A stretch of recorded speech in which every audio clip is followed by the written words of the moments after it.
It's time for General News. I am Will Sanders. And I'm Ayanna Smith. Lee Theater students are preparing for their first production of the year. Ms. Gates tells us more about The Crucible. Well, The Crucible is a play that was written in 1953 by Arthur Miller. It is about the Salem witch trials that took place in the late 1700s, where people were pointing fingers and telling on their neighbors and accusing everyone of being a witch. It's an actual historical event, and there were hangings and all sorts of other unpleasant deaths during that time period. Arthur Miller wrote it in the 50s as an allegory for McCarthyism and the Red Scare. He couldn't openly write about it because that would have gotten him blacklisted, which he did get blacklisted in 1956. So he wrote this play as a retelling of a story without coming out and telling the actual story. We have two school shows on Thursday the 22nd and Monday the 26th of September at 9 a.m.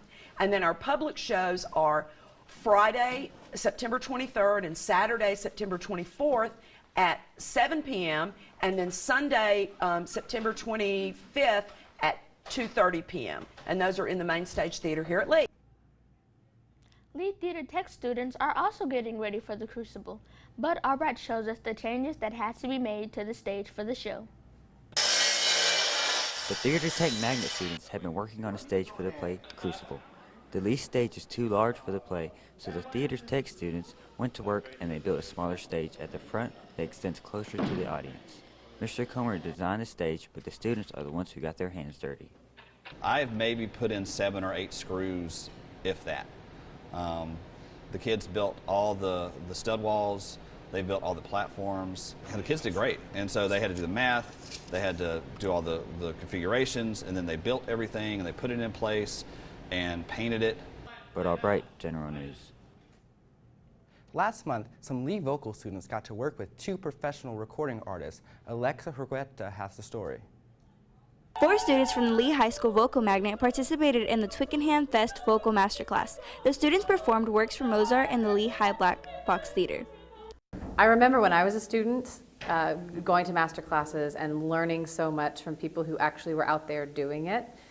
It could be anything from the way to pronounce a word to practical advice for how to be in the business or to be in the opera world. And so for me, it was really helpful. They were thrilled at having the chance to work with and receive instruction with 2 of the industry's best, Susanna Phillips and Grammy Award winner Kelly O'Connor. The students hope to take what they learned to explore a future career in the arts.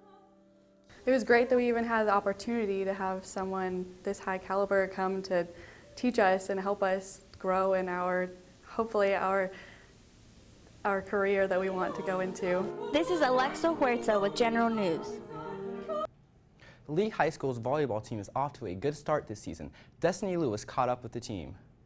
The Lady Generals volleyball team is currently 2-0 in the area. Volleyball head coach Rebecca Arco gives her thoughts on the season. I think the season's going really well. I think there's some definite needs for improvement, but if the girls work together and work as a team, I believe that we can go to state this year.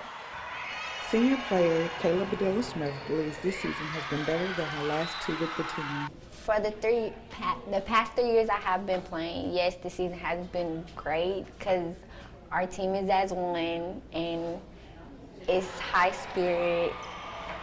We're all together, we're bonding. Our bonding is so tight, it's amazing. Kayla Fletcher, also senior, knows that there is no I in team. I think we're working more together as a team and start working for each other, not just by ourselves. We coming together. Coach Argo wants everyone to come out to senior night on October 13th to send off the seniors. Destiny Lewis for General News. Are you having trouble deciding on your future college? A college tour could help. Deja Coleman is here with a preview of the college trips available to Lee students. Lee High School is planning some upcoming college trips.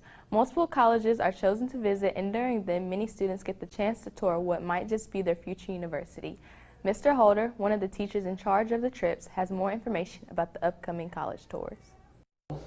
The point of these trips, the reason that we do them at Lee is just to give students an opportunity to go to these different schools, because when you're trying to actually decide where you want to go, you definitely have to have been there so you can really know, is this a place for me or is it not? This is not the first year Lee has done these college trips. Many college tours were planned last year as well. However, if you missed them, you can get the chance to go on some this year. The first college trip this year will be at Middle Tennessee State and UNA on Saturday, September 24th. The second will be at TSU, Fisk, and Meharry Medical College on Saturday, October 15th. The third will be at UAB and Miles College on Saturday, October 29th. And the fourth will be at Troy on Saturday, November 5th. Don't forget to put the dates in your calendar and get your permission slip signed. Now for a look at this week's weather. Friday, we have a high of 93 degrees, and throughout the weekend, we continue with temperatures mainly in the 90s, and we have an AM shower and thunderstorm on Sunday, so make sure to stay dry during that day. And I'm ready for this fall weather, if you ask me, aren't you, Ionis? I am too. There's been a change at the very top of Huntsville City Schools. Superintendent Dr. Casey Wardynski has resigned. Leaders here at Lee say they'll keep striving for the same goals, even though Dr. Wardynski has moved on. I continue to fight the fight that Dr. Wardynski has laid down, the foundation for kids. Like I said, it doesn't matter what your socio-economic background is, you're afforded the same opportunity for the same education in Huntsville City School, whether you live in North Huntsville, South Huntsville, East or West. That's it for this week's episode of General News. Thanks for watching.